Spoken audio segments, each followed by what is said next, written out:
Bad advice. We all get some type of bad advice. Pretty common in our lifetime, or in my lifetime at least, is that I've gotten bad advice in one point of my life. So in today's video, I'm gonna be talking about the worst advice that I have heard when it comes to homeschooling. So if you're interested, just keep on watching.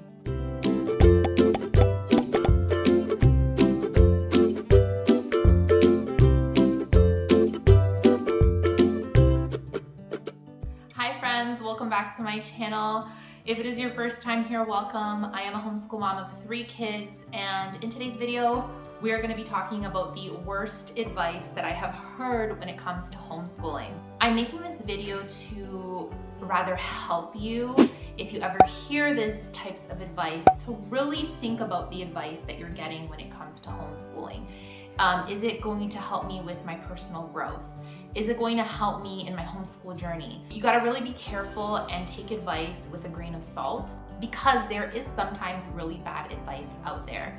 And I wanted to make this video just in case you're new to homeschooling, even if you're not new to homeschooling, and we can relate to sometimes these bad advices that are given to us, and that we can just, brush it off and move on when you're given, certain advice that is honestly not that good. Okay. The first advice that I was part of this conversation and I was cringing when this conversation was going on. One of the worst advice that I've heard is that if you are in an English speaking country, or if your first language isn't English, if you're in Canada, if you're in the United States, wherever you may be, if that's not your first language and it's your second language, you shouldn't homeschool.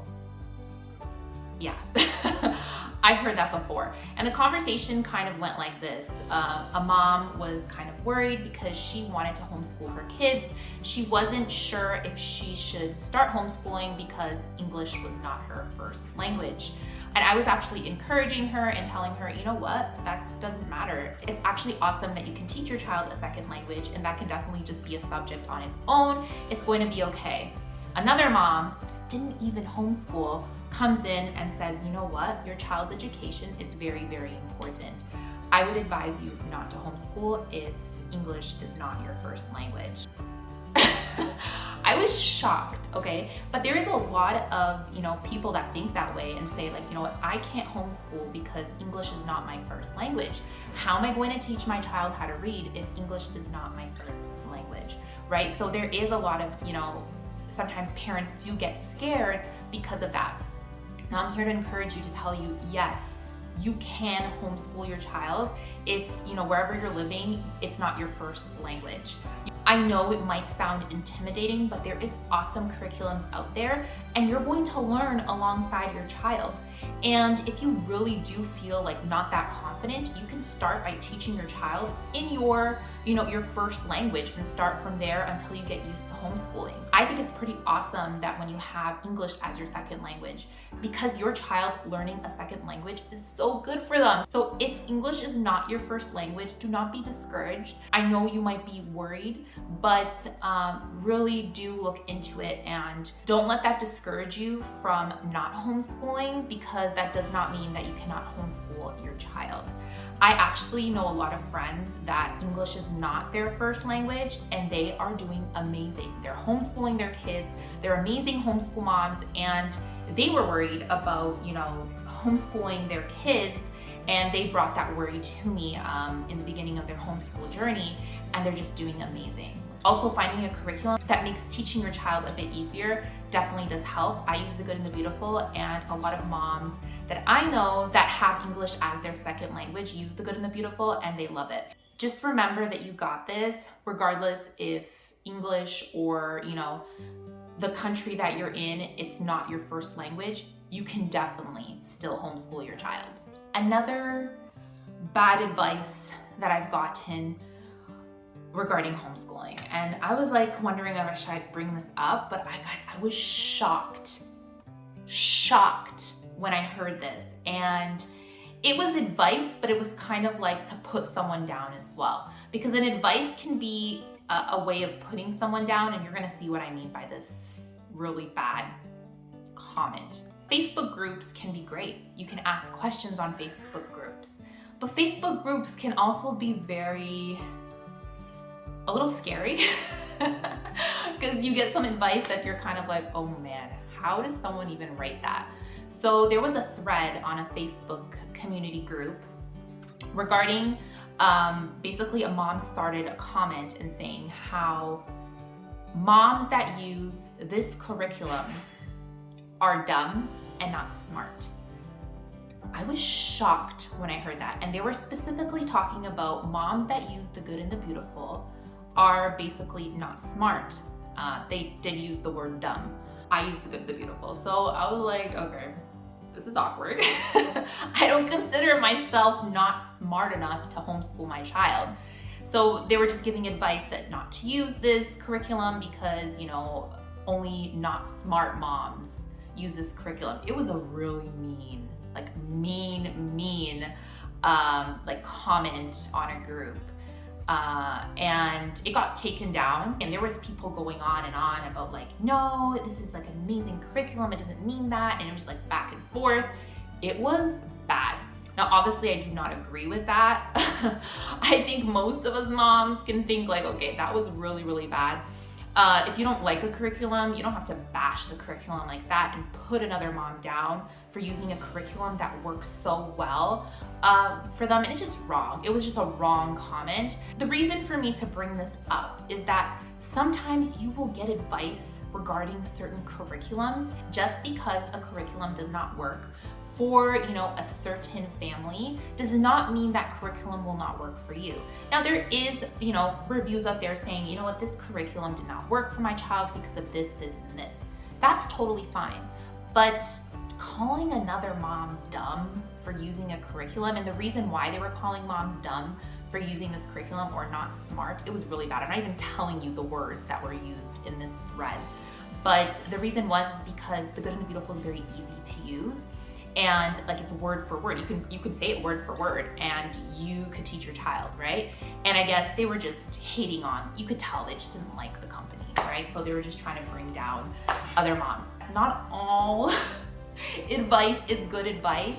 Like that's obviously, I felt like it was even a form of bullying. And yes, there is some bullying sometimes going on in the homeschool community. So it was just very sad to see that.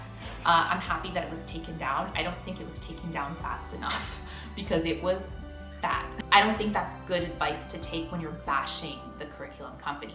Now you cannot like a curriculum based on like, oh, it doesn't go with my values, or, you know, it didn't work for my child because of X, Y, Z. That's fine. I'm talking about putting someone down, and I'm pretty sure that we both can agree that that was an uncalled for comment. So be careful when it comes to people talking about curriculums, because not all advice is good advice. Okay, next advice that I've heard, and this was brought up in a conversation with other homeschool moms, and this, I think this happens quite often, and sometimes it's not intentional, but it rubs the wrong way. And let me explain. So of course we have the more experienced homeschool moms. We have the mom, like a mom that's like, you know, in her journey, she feels comfortable, but she's not so experienced, but she knows what she's doing. And then you have the moms that are kind of new to this, but they're very open to homeschooling. So sometimes you have those moms that are veteran homeschool moms and they know what they're talking about and they have great advice. And I'm not saying that they don't, but sometimes you get that homeschool mom that's a veteran and it's her way or the highway. And what I mean by that is maybe we're having a discussion, or, you know, we're talking about, you know, certain things in homeschooling, and a new homeschool mom comes and she gives great advice. It's awesome advice.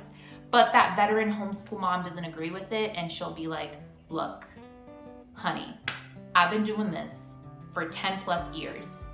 I know what I'm doing, so I think that my way is the best way. Yes, maybe a homeschool mom has been doing this for 10 plus years, but that doesn't mean that she can't learn anything from a new homeschool mom.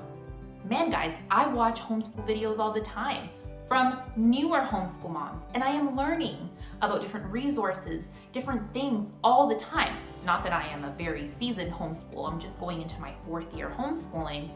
I feel like I feel comfortable in my, my homeschool journey, but I know that I can learn from the veteran moms and I can learn from the newbies. There is nothing wrong from listening and taking advice and having conversations without it being, look, I've been doing this for a long time and I know best. Yes, you might know best for your family, but it doesn't mean you're gonna know best for all the other homeschool moms. I feel like a humble homeschool mom, a mom that's always willing to learn and to grow from others regardless of their experience in life, is the mom that you want to take advice from. Just be wary that just because the mom has so much experience does not mean that she knows what's best for you in your homeschool. And when you hear those kind of things, just listen to it, be like, okay, that does not mean that she knows better than you, or or she or he, right? Because there's homeschool dads as well. And just be wary of those situations. It's awkward because I remember having this conversation and that mom came in, she's like, look, I know better because I've been doing this for more time than you. And in that conversation, it was not warrant her experience. I think we're talking about curriculum or something that worked for that mom, and that mom did not like that curriculum.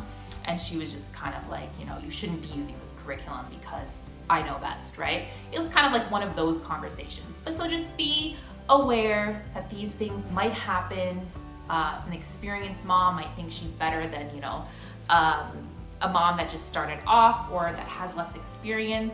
And it is what it is. It's gonna happen, right? It happens sometimes, but that does not mean that you don't have knowledge to bring to the table. Like I said, a humble mom that's learning and growing regardless, of the years that they've been doing this, you're always gonna be learning and growing no matter what. I'm gonna end it on this one. We were at a homeschool meetup and there was this homeschool mom that's very passionate about co-ops and, just getting together and whatnot. And she made a comment to other homeschool moms, and she was saying that if you're not part of a co-op, your kid is not well socialized. I didn't think that was good advice. Because there's different ways that your child can socialize, and just because you're part of a co-op does not mean that your kid is more socialized than others. I mean, you could do so many things when it comes to socialization. Your child can, do extracurricular activities, you can do play dates, you can do like homeschool groups that they get together for sciences and electives and that kind of stuff. So you don't have to be part of a co-op for your child to be well socialized. Your kids interact with, their brothers and sisters, their peers at the grocery store. There's so many ways. And each child sometimes has like their daily amount of socialization that they need. Some need more, some need less. And just getting to know your child. And I remember in the beginning of my homeschool journey, I was like on everything. I was like so scared of socialization that my son was doing like 3 different extracurricular activities a week. We were trying to get in contact with different homeschool groups and trying to do it all. And it just got a lot to the point where I was burnt out, my son was burnt out. So just because you're doing all the things doesn't mean your child is well socialized. There's so many different ways that your child can socialize. They don't have to be part of a co-op. And anyone that tells you that, I don't feel like that's right. Like, you don't have to be part of a co-op for your child to be well socialized. So I wanted to bring that up because I felt like that was kind of bad advice. I also think that mom, she got paid for doing that co-op. Might be that too, I don't know. But yeah, I just didn't think that was really great advice. And I wanted to bring that up because I think there is some like stigmas around that you have to be part of a co-op. Finding your tribe is hard sometimes. So don't be discouraged if you still haven't found, that perfect group of, homeschool mom friends. It sometimes takes a little bit of time. Okay guys, that's all of the kind of worst homeschool advice that I've gotten. Have you ever heard of any of these advices? And have you ever gotten an advice that you were kind of like shocked and kind of like, ooh, that's really bad advice? You're gonna have to know how to filter advice. And I think that's really important in your homeschool journey, to filter that advice that comes from different homeschool moms.